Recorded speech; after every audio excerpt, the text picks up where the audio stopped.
So for more on this, I want to bring in Eric Noonan, the CEO of CyberSheath, who's in Reston, Virginia. Thanks so much for being here with us. So I just want to give you some stats here. According to Ukraine's Computer Emergency Response Team, 2,000 cyber attacks were aimed at Ukrainian organizations in last year, in 2022. So first, in terms of the military targets, what have they largely been focused on and what effect have they been having?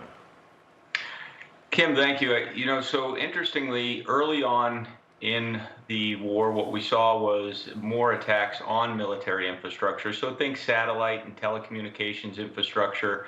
And so those traditional military targets early on, but we've seen a shift for sure to more civilian targets. Think critical infrastructure, energy, heat, water supplies, more aimed at the civilian populace. So there's been a definite shift in the targeting for sure when it comes to cyber attacks within Ukraine.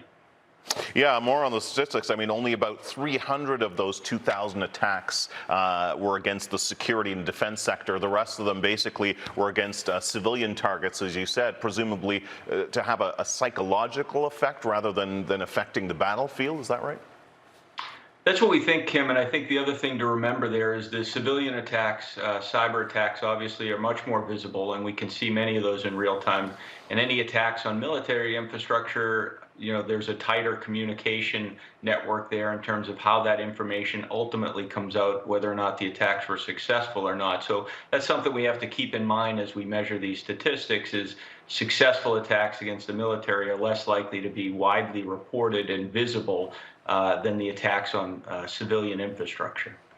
Yeah, and as well on that note, the difference between these so-called cyber fires, these destructive types of attacks versus the things that you don't see, like intelligence gathering, which I take it forms a large part of what these hacks are all about.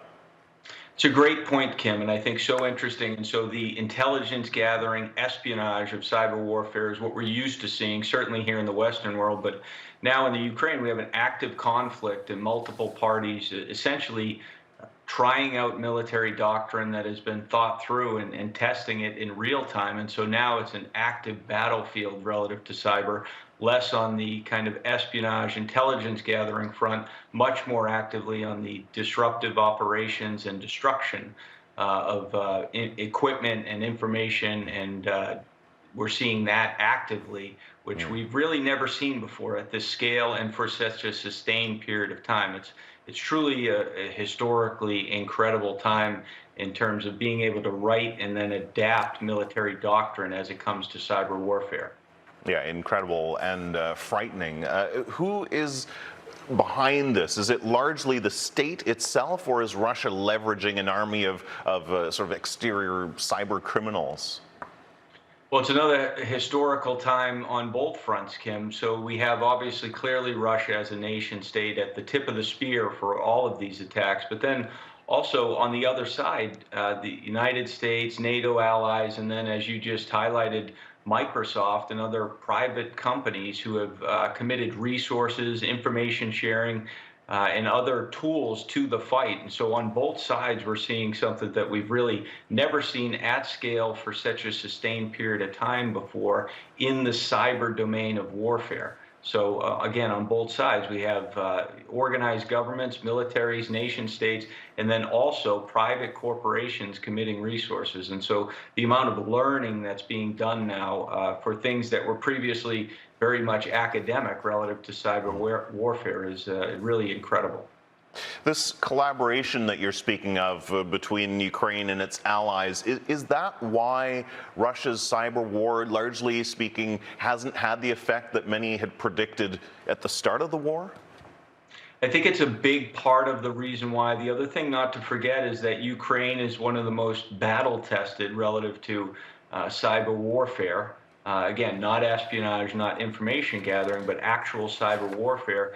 Ukraine is one of the most battle-tested countries that I can think of, really, given previous incursions into their electrical grid that left millions in the dark and large swaths of the country in the dark. So they've basically been attacked before in the cyber domain. They've had to defend against it, and they've had now time to learn the adversary's tactics, respond, and create a more hardened set of defenses and infrastructure against those attacks. So I think you have the global community and information sharing, public-private partnerships, in addition to a country that is more battle tested in the cyber front than probably nearly any other one on Earth when it comes to actual conflict. And just because you keep talking about learning quickly before we go, largely speaking, what do you think we are learning from this unprecedented cyber war that the U.S. and its allies might be able to take away from this? Well, it's a long list, Kim, but you know, probably at the top is just the limits of cyber warfare. Not to overestimate the learning that's been done. And so just because Russia's capabilities have now, you hear some talking about the maybe downplaying of Russia's capabilities. And I don't think that's the case at all. So the learning we shouldn't take away from this one particular episode, even though it's been sustained over the last year, we shouldn't think that Russia is any less of a threat in the cyber front at all. Again, remember, just a year ago, the attacks against Viasat and the effectiveness of that. So I think we have to be very careful about, there's a lot of learning to be done, but I think some of it needs to be done in hindsight and quieter times. Great point. We'll have to leave it there. Eric Noonan, thanks so much for your analysis. Really appreciate it. Thank you, Kim.